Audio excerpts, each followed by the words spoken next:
I bought this GP7 shell as part of a batch of 7 used freight cars. The entire lot cost me $5. Is there anything I can do with this empty shell? Welcome back to my channel, and as always, thanks to my subscribers. I had initially thought I would simply discard it, but then I had a thought. Could I convert this empty shell into a dummy locomotive? The answer, of course, is yes, and here is how I did it. It can be difficult to distinguish between a GP7 and a GP9 because most of the differences were internal, not external. The most reliable external indicator is the number and position of the vent louvers on the locomotive. Here is a photo of Rio Grande GP7 number 5102.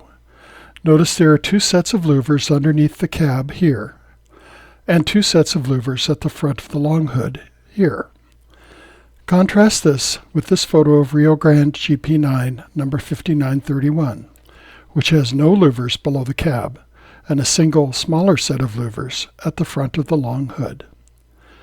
Looking at the model, we see the louvers beneath the cab here, and we see the larger pair of louvers at the front of the long hood here. So we can conclude that this is a model of a GP7. In order to convert this empty shell into a dummy locomotive, I need to do 4 things.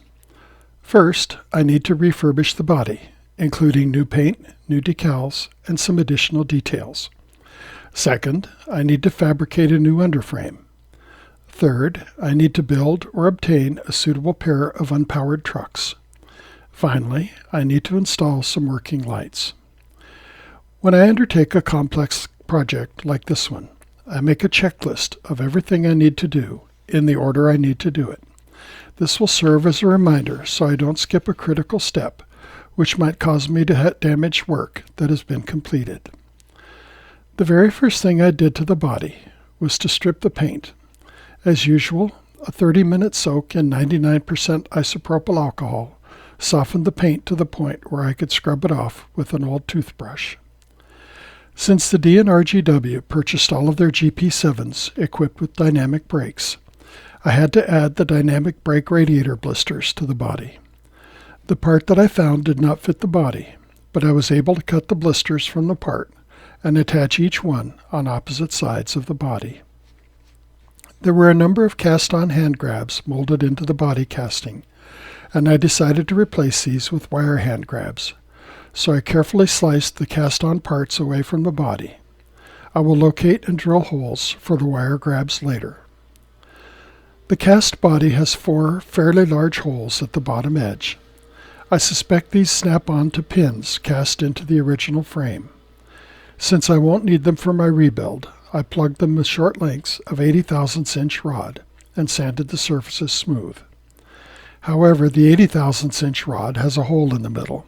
It is about 45 thousandths inches in diameter. I plugged these holes with 3/64 inch rod, which is solid. When all of the glue had set, I removed the excess from both sides and sanded the outer edges smooth. I cut step guards for the left and right sides of the locomotive from 20 thousandths inch styrene sheet and glued them to the body.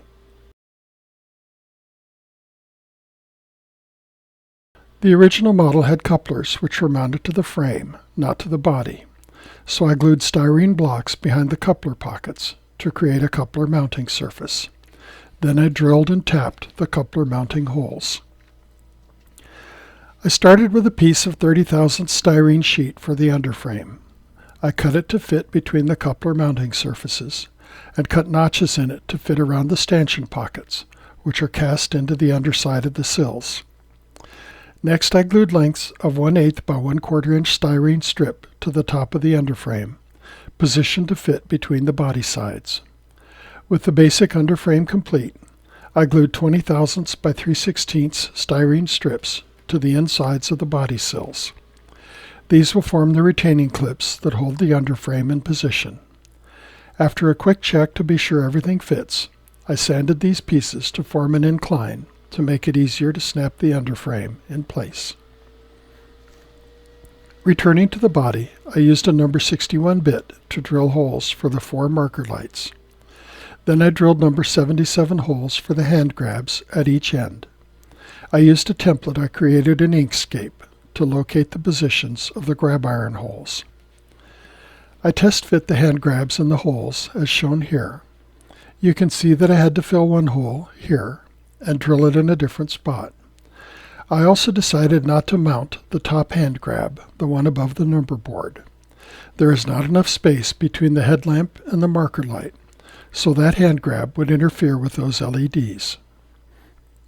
Next, I fabricated the handrails. When making your own handrails, it's convenient to have a scale drawing handy. I downloaded this drawing and printed it to HO scale using the reduce enlarge function of my all-in-one printer. That allowed me to easily determine the necessary dimensions.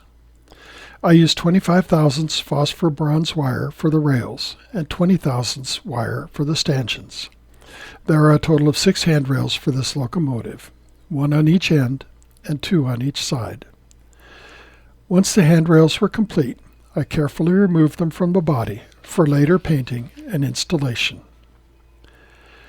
Now for the tricky and a little scary part. It's time to install the snowplow pilot. All Rio Grande Road diesels had snowplow pilots installed on the front end, as you can see in this photo. Decals West sells a very nice snowplow pilot, but it will take some major surgery to substitute this metal casting for the original cast-on pilot. After carefully slicing away the original pilot, I cemented 2 support blocks in place, and I added some shims of scrap styrene to provide a level mounting surface. Then, using the supplied mounting template, I drilled 2 number 55 holes for the pilot mounting pins.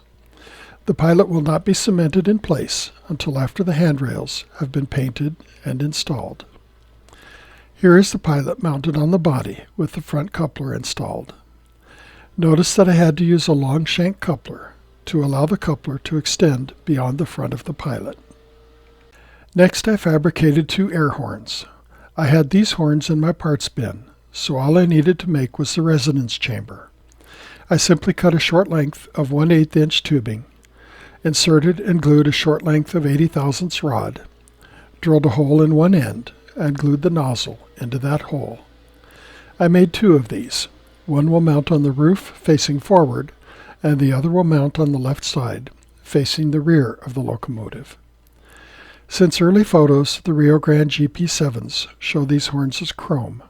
I will paint the horns aluminum and install them after the painting is complete. I found this generic EMD cab interior kit, which is a reasonable facsimile of an actual GP7 cab interior. I had to cut and trim the pieces a little, but this will add some nice interior detail. Since this dummy locomotive will always be paired with a powered locomotive, I did not install any figures in the cab. For the trucks, I decided to use Intermountain 38-inch wheels combined with these Athearn side frames. The wheels are a little too small. The GP7s had 40-inch wheels, but I decided to live with this discrepancy. However, I found that the axle pockets in the side frames were too large for the Intermountain axle, as you can see here. I fixed this by mounting Tichy nylon wheel bearings into the side frames. I drilled a number 43 hole to a depth of about 3 millimeters. Then I used the axle tip to press fit the nylon bearing into the hole. This provided well-fit, smooth rolling wheels. Next, I had to fabricate the cross pieces to connect the pairs of side frames. The slots on the insides of each side frame are 60 thousandths inch wide, so I used a length of 60 thousandths by 1/4 inch styrene strip to form the cross piece. Inserting this piece into the 2 side frames allowed me to accurately measure the distance between the side frames and to calculate the adjustment I needed to make. I wanted a distance of 0.84 inches between the nylon bearing faces. This is comparable to the AccuRail side frames I use for my freight car trucks. It is vital that the axles have a little side-to-side play. If they do not, they will not track around curves properly. Once the side frames were firmly attached to the crosspiece, I drilled a number 43 hole in the exact center of each crosspiece. This hole will allow the number 256 screw to pass through the crosspiece. With the trucks assembled, I carefully measured the height of the truck crosspiece from the rails. A little arithmetic allowed me to determine the height of the bolster, which would give me a coupler mounting height of exactly 29/64 of an inch above the rails. That height worked out to 0.249 inches, so I fabricated the bolster using two lengths of 1/8 by 1/4 inch strip. Using my scale drawing of a GP7 as a guide, I located the bolster center lines 8 scale feet away from the inside step faces. A careful clearance check showed the couplers were a little too low, so I cemented some 10/1000 shims to the bolsters to raise the coupler height until it was perfect. Once the bolsters have been installed, the underframe is nearly complete. I cemented a fuel tank assembly in position. I had to cement shims to the top side of the tank assembly, so the tank would just fit between the body sills. Finally, I cemented a piece of sheet styrene along the tops of the longitudinal braces. This is to provide a nice flat surface to make installing body weights and electrical components easier. Before proceeding, I inserted the underframe into the body, attached the couplers and trucks, and ran the unit for a test drive to be sure everything performed as desired. There is still a lot of work to do, and I wanted to be certain that I had a proper foundation for that work. At last, it's time to begin painting. Once I was satisfied with the fit and the performance, I washed the body in warm soapy water to remove any fingerprints and solder flux residue. When it was thoroughly dry, I primed the body using Tamiya light gray primer, and I painted the underframe using Rust-Oleum Painter's Touch 2X flat black primer. I painted the body with True Color black spray paint. This is the first time I've used True Color's paints, and I like the way they cover the model. This paint has a gloss finish, so once the paint is cured for a day, I can apply decals. Rio Grande's early road diesels were painted in the so-called Bumblebee paint scheme. The GP7s were delivered in 1950 and were not repainted until the early 1960s. I used microscale decal set number 87-96 to apply the elaborate stripes to my model. Applying these decals turned out to be the fussiest decal job I have ever done. This was due to 3 reasons. First, all of the thin stripes had to be applied separately and kept straight and parallel to the cluster of thick stripes at the bottom of the locomotive. Second, because no decal is truly opaque, I had to minimize the overlap when applying adjacent decals. This required a lot of careful trimming. Third, since there is a lot of cast-on detail on a locomotive, I had to take extra care to ensure that the decals conformed to those details. This meant repeated applications of microsol, that's the red bottle, followed by careful inspections of the decal to be sure there were no air bubbles underneath the decal. In this extreme close-up, we can see lighter spots where the decal film hasn't completely settled into the crevices of the detail. I take my very sharp number 11 blade and I lightly scored the decal film along the lines of the details. We can also see bubbles of darker yellow in the yellow decal film. The color is more intense because the underlying black paint is not in contact with the decal film. I use the number 11 blade to score along those details as well. Then I apply a little more microsol. The microsol will wick through the lines I have scored in the decal film to allow the decal to settle into place. After the microsol has evaporated and the decal is dried, we can see that the decal now completely conforms to the surface detail. This process needs to be repeated across the entire model until no more color discrepancies can be seen.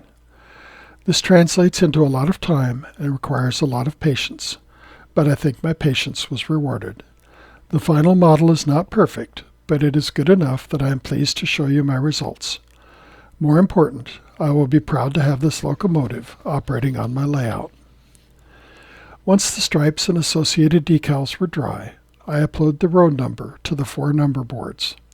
I used numbers from microscale decal set number MC4131. When I was happy with the decals, I sealed them with a spray of dull coat. This is a point of no return. After sealing with dull coat, the only way to remove these decals is by stripping the entire paint job. Since the number boards are simulating lighted numbers, I painted just the number board surfaces with a clear gloss varnish. This will provide the appearance of a glass surface. Once the seal coat was dry, I installed window glazing in the cab, and I finished installing the cab interior. Now it's time to work on adding the lights. I used an NCE Lightit mobile decoder to control the lights. The Lightit can control 3 different sets of lights. For this dummy locomotive, one set of lights will be the forward headlights, one set will be the reverse headlights, and the third set will be red marker lights at both ends of the locomotive. I started by soldering JST connectors to all 3 outputs. Then I soldered a 2-pin connector to the track power connections. Finally, I soldered a JST connector to allow installing a pair of supercapacitors to the Lightit. The supercapacitors will keep the lights illuminated if the model passes over a section of dirty track. Next, I soldered 4 micro-red LEDs in parallel to a common female 1.25mm JST connector. These will be the marker lights. Next, I soldered 2 1.8mm warm white LEDs in parallel to a second JST connector. These LEDs will be the front headlamps. I repeated this process to make the rear headlamps. The Lightit instructions clearly state that each output can control a single LED, so I carefully tested to be sure that the Lightit would properly illuminate 2 headlamp LEDs at once, or 4 marker light LEDs at once. On a hunch, I also tested to see if the Lightit would illuminate all LEDs at once, and as you can see, it did. With all of the LEDs soldered to their connectors, I glued them to the inside of the body shell. Then I dabbed canopy cement into the light openings on the outside of the locomotive shell. The canopy glue will dry completely clear, and it will act as a homemade fiber optic cable, causing the LEDs to shine as though they were mounted on the surface of the model. In this shot, you can see the difference between the upper headlamp, which has been covered with canopy glue, and the lower headlamp, which is not. The canopy glue dries glossy, so I carefully painted over any excess canopy glue using matte varnish. Finally, I painted the hand grabs using Rust-Oleum black primer and installed the air horns and hand grabs on the locomotive body. Since the hand grabs are very delicate, I wanted this to be the final step in detailing the body.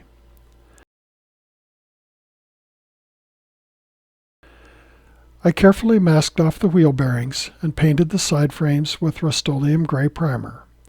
When the primer was dry, I applied a black wash to highlight the detail in the side frames. I fabricated electrical pickup springs from leftover photo-etched parts frets and soldered pickup wires to the center of each spring. I inserted the springs and wheels into the trucks, making sure that the insulated wheel on each axle was oriented to provide an electrical path from the rail to the pickup wire. I mounted the trucks to the underframe, making sure I had pickup from both rails. After feeding the pickup wires through the underframe, I soldered a 2-pin connector to the wires. Before proceeding with final assembly, I had to address an issue which I noticed when I reviewed the video of the test drive. It's hard to see in this video, but it appears that the side and end platforms on the dummy are higher than the corresponding platforms on the powered unit.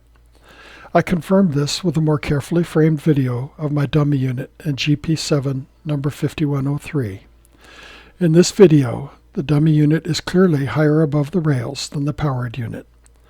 Careful measurements showed that the top of the coupler pocket in the locomotive body was too low, which raised the entire body when the coupler was installed at the correct height. After about 15 minutes of panic and angst, I realized how I could fix the problem. I simply needed to replace the standard KD couplers with underset shank couplers. This effectively raises the coupler height by about 0.05 inches, allowing me to lower the body by the same amount. So I sanded the bolster faces, reducing the bolster height from 0.25 inches to 0.20 inches. Then I reassembled the locomotive and checked coupler height and compared the revised dummy with the powered units. As you can see, everything matches much better. There is still one issue I wanted to address. I decided to install view blocks on the underframe to limit sight lines underneath the locomotive. I did this by installing scrap pieces of styrene along the center line of the underbody. Once painted black, this will give the appearance of a more solid underbody. At last, it's time for the final assembly. I attached weights to the underframe to give the locomotive its proper weight, and I attached the lighted and the supercaps to the underframe and plugged everything together. Then I snapped the body onto the underframe and installed the rear coupler. I painted the handrails and installed them on the locomotive. Next, I primed and painted the snowplow pilot. I painted the back side of the pilot flat black so it would blend into the underframe. I left the gray primer showing on the front of the pilot, and I used a sponge to dab yellow paint on the front of the pilot. I tried to achieve the appearance of a pilot which was originally yellow, but has had a lot of paint scraped away by heavy service. Finally, I glued the pilot in place and installed the front coupler. Here is the final locomotive. I started with a discarded locomotive shell, which cost me less than $1. I added $13 worth of parts, plus styrene, wire, paint, and decals, all of which I had on hand. Then I added about $12 of electronic parts, all of which I had on hand. The result is this dummy GP7 locomotive. As you watch units 5101 and 5103 haul a string of mixed freight through my town of Creede, Colorado, you can see in the inset how I can turn the headlamps on and off and the marker lights on and off, all individually controlled. This is easily accomplished by programming the lighted DCC decoder.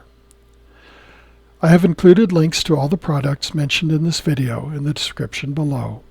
As always, I would love to hear your comments and questions. If you want to see more videos of this type, be sure to subscribe and hit that like button. Thanks for watching, and I'll see you next time.